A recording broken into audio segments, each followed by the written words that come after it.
Bienvenidos a la Agenda Económica PM de este miércoles 3 de mayo y que hay que marcarla en el mundo financiero como el fin de una etapa muy importante en los mercados internacionales de las últimas décadas, porque este miércoles se pudo haber llegado al fin del ciclo de alza de tasas en Estados Unidos.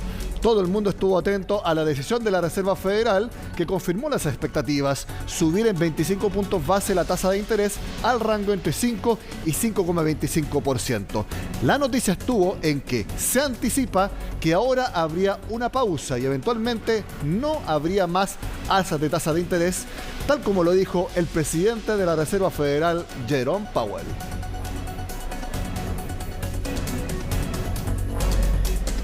Today, our decision was to raise the federal funds rate by 25 basis points. A decision on a pause was not made today.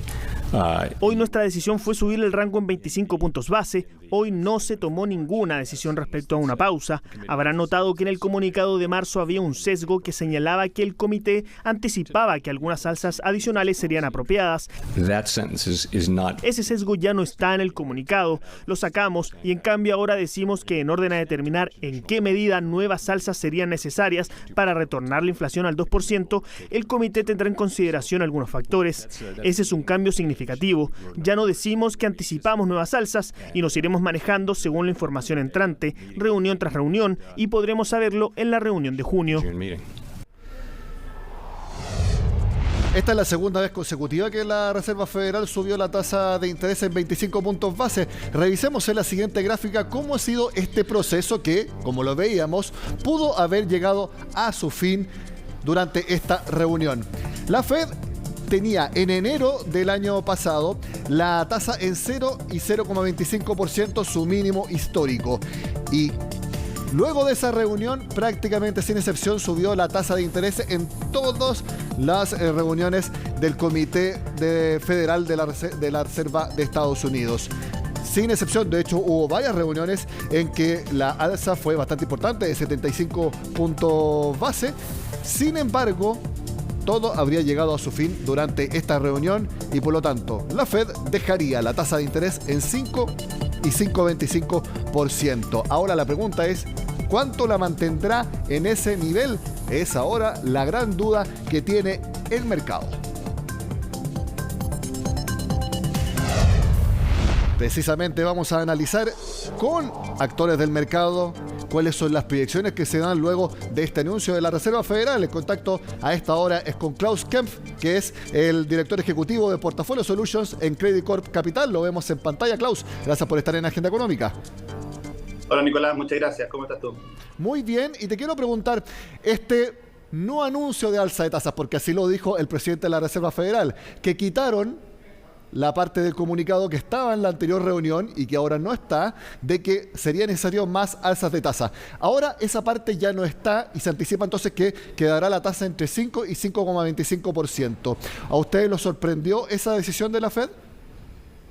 La verdad, yo diría que a nosotros no nos sorprendió y yo diría que al mercado tampoco. Lo que acaba de hacer Powell era bastante evidente en el sentido de que sigue subiendo tasa, ellos cambian en el margen lo que se llama el sesgo o lo que eventualmente va a seguir pasando hacia adelante y no dicen que no van a subir tasa nunca más. O sea, no es que cierren la puerta, pero la juntan, por decirlo así. O sea, hasta ahora habían tenido la puerta abierta de más alzas de tasa, ahora la juntaron.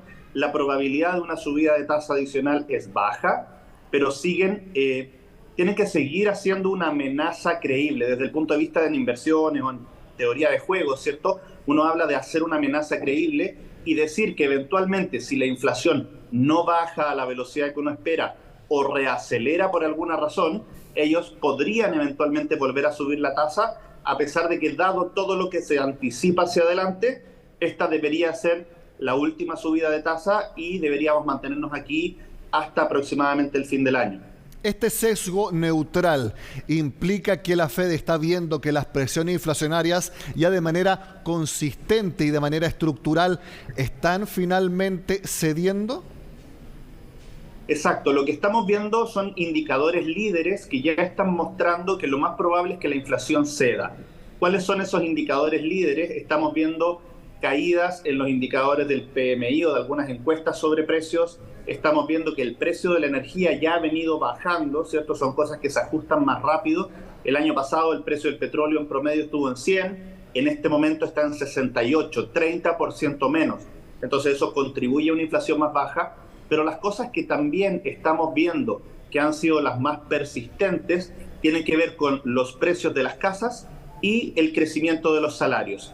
En ambos casos estamos viendo ya un cambio de tendencia, una desaceleración en la subida de los precios de las casas, y en algunos sectores ya estamos viendo bajas en los precios de las casas, que eso termina impactando a la inflación, obviamente, y también los salarios nominales que habían estado subiendo muy rápido, todavía no han dado señales de caída, pero cuando uno ve las encuestas a las empresas de si van a seguir contratando, eso efectivamente ya está apuntando a una desaceleración en el empleo, y de hecho la misma Fed anticipa que el desempleo va a pasar de lo que es actualmente un 3,6% a sobre un 4% el próximo año.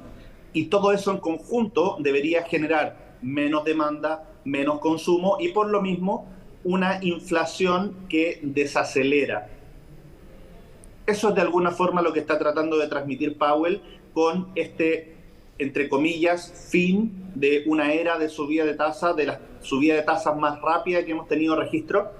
El problema para la Fed es que esta subida tan rápida no ha permitido que el impacto de la subida de tasas tenga un efecto en la economía a la velocidad que ellos necesitan, y hoy día están atrapados y por eso habla tanto de lo que viene hacia adelante en una situación en donde, si bien todos los indicadores líderes apuntan a que la inflación va a bajar, la inflación todavía no ha bajado. ¿Y cuál es el decisor de alguna forma de cambiar este mensaje? Es que las tasas de interés son importantes, pero para la economía real lo importante no es la tasa de la Fed, sino que lo importante es la tasa que un banco le presta a una persona, o más importante aún, la tasa a la que un banco le presta a una compañía para hacer un proyecto. Y lo que estamos viendo es que todo el problema con el Silicon Valley Bank, con el First Republic Bank, ¿qué es lo que genera? Genera la necesidad de los bancos de sobrevivir. Entonces, los bancos en su escala de prioridades, antes estaba prestar mucho para crecer en tamaño de colocaciones para poder generar más ingresos. Hoy día lo que está más arriba de eso es sobrevivir, y por lo mismo muchos de estos bancos van a reducir el crédito. Entonces, adicional a esta última subida de tasa por parte de la Fed, lo que vamos a ver en la economía real es que las tasas van a subir aún más, o al menos la necesidad de préstamo va a ser más difícil. Sí, dale, sí, por supuesto.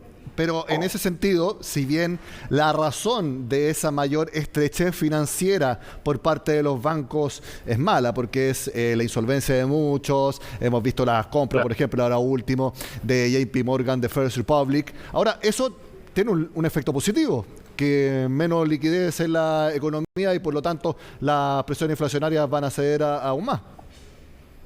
Y por lo mismo la Fed se siente tranquila, claro, en decir, probablemente no voy a seguir subiendo la tasa, porque implícitamente lo que está pasando con los bancos va a generar un aumento en las tasas de los créditos. Entonces, ese aumento en las tasas de los créditos hace el trabajo que tenía que hacer la Fed. Entonces, en vez de llevar la tasa a lo mejor más arriba, los mismos bancos van a contener el crédito, y esa contención del crédito va a generar una desaceleración, pero todo eso se ve de manera lenta. Entonces, lo más probable es que la Fed le tome bastante tiempo para comenzar a bajar tasas, porque necesita tener una confianza alta de que la inflación no va a rebotar. Hoy día, si uno le pregunta a Powell, ¿qué es más importante?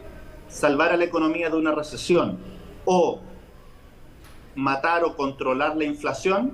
Sin duda, Powell va a decir que lo más importante es controlar la inflación, y por lo mismo está dispuesto, sí, a generar actualmente una recesión. Bueno, un mensaje, no con las mismas palabras, pero similar, ha dado también acá en Chile la presidenta del Banco Central, Rosana Acosta, porque ella ha señalado que lo que estamos viviendo no lo llamaría una recesión, porque esto es producto de un exceso de liquidez que había que controlar y produjo efecto inflacionario. Así que ahí los dos entes emisores están bastante alineados. Klaus, no quiero terminar esta conversación sin antes preguntarte, efecto que habrá de esta decisión en la renta fija que hemos conversado antes acá en el programa.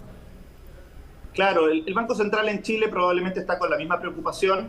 Yo creo que el hecho de que suban 25 puntos la tasa y que de alguna forma esto haga que las tasas en Estados Unidos se estabilicen y no haya tanto riesgo, debería generar más estabilidad en la renta fija local y por lo mismo podríamos ver una baja en las tasas. Pero de nuevo, lo que está pasando hoy día es algo súper relevante, como tú decías al principio, porque estamos terminando este ciclo de alzas de tasa, pero lo que acaba de decir Powell es exactamente lo que uno podría haber anticipado.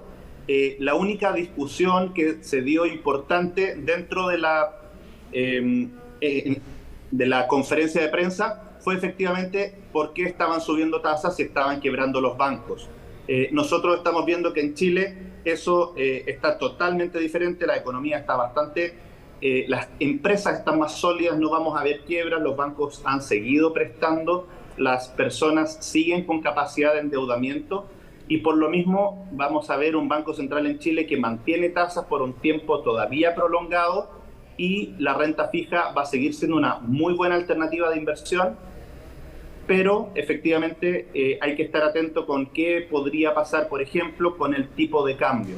Si el dólar sube mucho, podríamos ver a la renta fija sufrir. Hoy día lo que estamos viendo es que con el mensaje de Powell, lo más probable es que el escenario para la renta fija local sea incluso un poco mejor que lo que veníamos teniendo. Bueno, el próximo viernes 12 de mayo será la reunión de política monetaria del Banco Central acá en Chile. Tendremos más perspectivas de lo que ve el ente emisor para la tasa a futuro. Klaus Kempfe, de Credit Corp, gracias por estar con nosotros en Agenda Económica. Nicolás, que esté muy bien. Adiós. Nos vemos. Hacemos la pausa y ya volvemos con más Agenda Económica.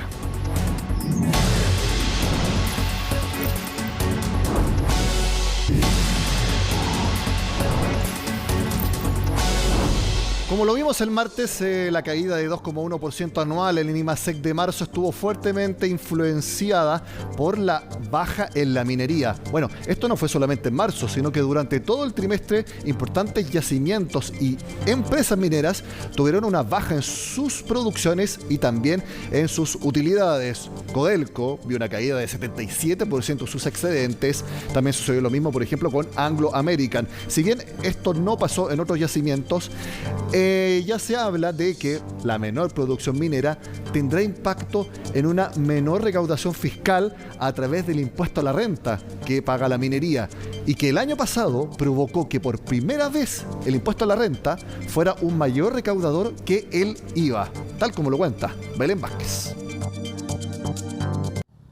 Que el IVA sea el mayor recaudador del Estado ha sido la tónica de los últimos años en Chile, excepto en 2022. Y es que en el ejercicio del año pasado el primer lugar se lo quedó el impuesto a la renta, con el equivalente al 48,8% de todos los tributos del país. La razón, el mayor aporte que hicieron las empresas mineras por este concepto, donde destacó la contribución del litio. Sin embargo, será interesante analizar otras variables en relación o de una manera más granular respecto del aporte de las rentas de capital o de las empresas y las modificaciones que se puedan haber realizado hace poco respecto de algunas exenciones. Pero ese panorama podría no repetirse. En el primer trimestre, 2 de las 4 principales mineras tuvieron caídas en la producción, entre ellas Codelco. La estatal reportó una baja de 10,5% anual, lo que significó que en los primeros 3 meses de 2023 solo se reportaron 326.000 toneladas de cobre. En este caso influyó el atraso en proyectos estructurales y las dificultades operacionales, como una menor cuota en las leyes de cobre en los distintos yacimientos.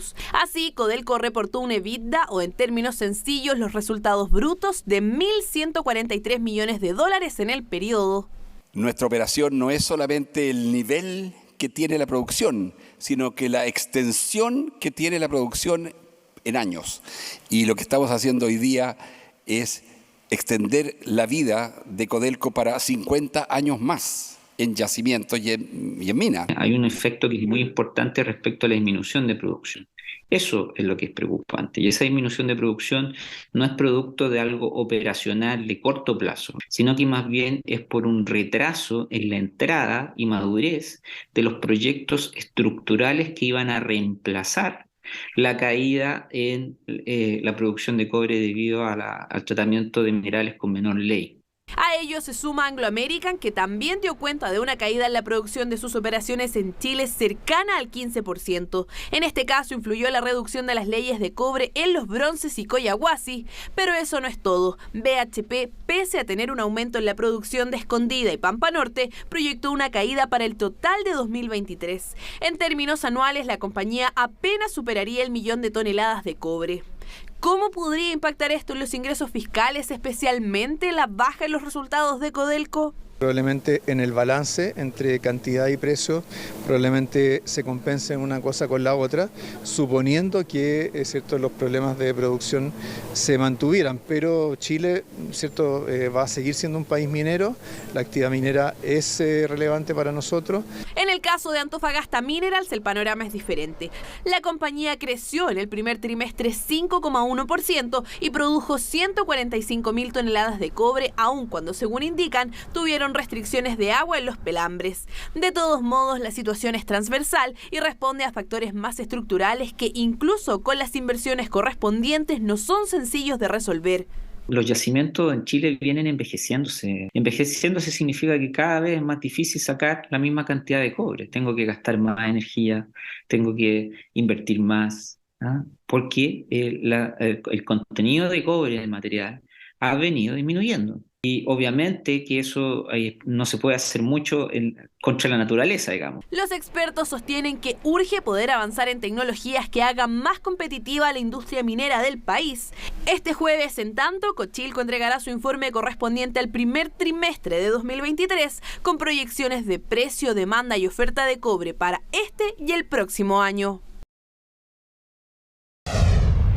Junto a la minería, otro rubro exportador por esencia que tuvo un muy mal primer trimestre fueron los vinos. Vamos a ver el reporte del gremio del sector y yo les pido que pongan su atención en la parte de la izquierda arriba de la pantalla. Y yo les voy a contar. ¿Saben cuánto cayó en valor la exportación de vinos de nuestro país? Casi 20%, ya que se enviaron 272 millones de dólares.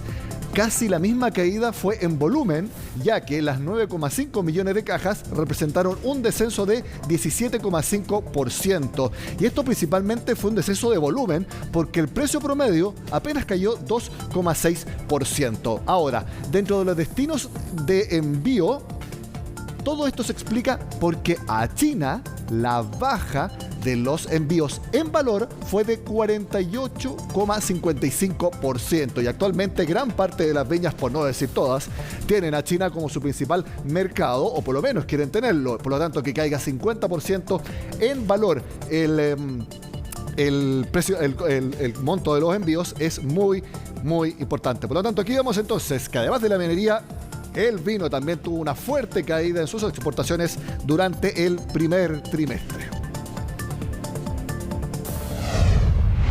Bueno, ahora hay una discusión bastante académica respecto a si Chile entró o no en recesión durante el primer trimestre. Yo también se los conté en la agenda económica del martes. Para quienes miran la recesión técnica de acuerdo a una comparación anual, sí, hay una recesión. Sin embargo, hay otros que creen que hay que medirlo desestacionalizadamente, es decir, un trimestre no con el de un año antes, sino que con el periodo inmediatamente anterior. Bueno, discusión académica. La presidenta del Banco Central lo mira de una forma más cualitativa. Ella estima que una recesión es cuando verdaderamente estamos en una crisis profunda. En cambio, ella no lo ve ahora, porque lo que hay, según sus palabras, es un ajuste necesario debido a la enorme inyección de liquidez que hubo en nuestra economía en los últimos años. Yo hago un matiz, y este es un matiz que yo hago en este momento. Cuando una economía está sobrecalentada, si tú quieres llamarla en un concepto más coloquial, o ha estado en niveles absolutamente insostenibles por el largo plazo. Después de un shock en el cual los hogares recibieron 30% del producto en transferencia. Llevar ese nivel a un nivel sostenible más bajo, para mí no tiene la misma connotación de llamarlo recesión. ¿Por qué? Porque estamos haciendo un ajuste hacia un proceso y hacia una trayectoria sostenible en el tiempo. Yo creo que hay una diferencia entre las dos cosas. Eso no significa que no sea dolorosa, la gente se acostumbra a vivir con esos niveles altos y por lo tanto la convergencia, no estoy diciendo que sea sencilla, pero yo le doy una connotación algo distinta. Las palabras de Rosana Costa fueron en el inicio de un nuevo ciclo de un diplomado que se hace entre la Asociación de Periodistas de Economía y Finanzas de nuestro país y la Universidad Católica. Le agradecemos que haya estado con nosotros la presidenta del Banco Central. Lo último que le vamos a contar en la agenda económica de este miércoles es que el ministro de Hacienda dio las razones de por qué no es una prioridad en estos momentos condonar el crédito con aval del Estado. Una cosa distinta son medidas de plazo más largo que involucran recursos mucho más significativos del lado fiscal, como es el tema del CAE. Eso, por supuesto, primero tenemos que tener claro si vamos a tener financiamiento para cosas más urgentes, como el aumento de la pensión garantizada universal, ¿cierto? Que está propuesto desde un comienzo para financiarse con los recursos de la reforma tributaria, y a medida que vayamos despejando esas cosas podremos abordar otros temas que están en el programa de gobierno. No ha dejado de estar el CAE en el programa de gobierno, pero tenemos que tener claro de que ¿cierto? No podemos poner la carreta delante de los bueyes. Hay cosas que hay que hacer primero, hay que asegurar financiamiento, asignar los recursos a las cosas que son más prioritarias, más inmediatas, y después, ¿cierto? Siempre habrá el espacio y la disposición para hacerse cargo de otros compromisos que están en la agenda de gobierno. Termina de esta forma la agenda económica de este miércoles. Sigan acá en CNN Chile.